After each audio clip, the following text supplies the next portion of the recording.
La tenue du dialogue national inclusif ne devrait pas mettre en berne le fonctionnement normal du pays.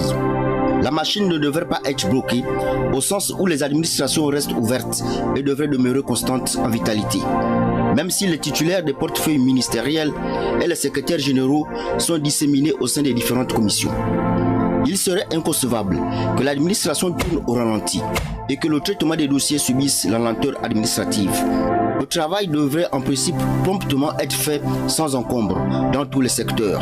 Les lenteurs administratives viennent des procédures qui leur sont imposées, du manque de personnel dans un secteur ou de la mauvaise répartition du travail. Le dialogue national inclusif ne saurait être une excuse nationale. La clé passe partout, le mot de passe, pour faire entrer le pays en hibernation, en léthargie. Ces assises pourraient devenir un alibi, un faux fuyant, une pantalonnade, une échappatoire pour se dérober à ses obligations, à ses tâches. Pour certains, il y a là un justificatif pour se déloigner des dossiers en attente de signature, pour rentrer à des heures indues chez soi, pour braver même le couvre-feu. Le dialogue national inclusif n'est pas un exutoire où l'on doit inclure les incompétences et errements.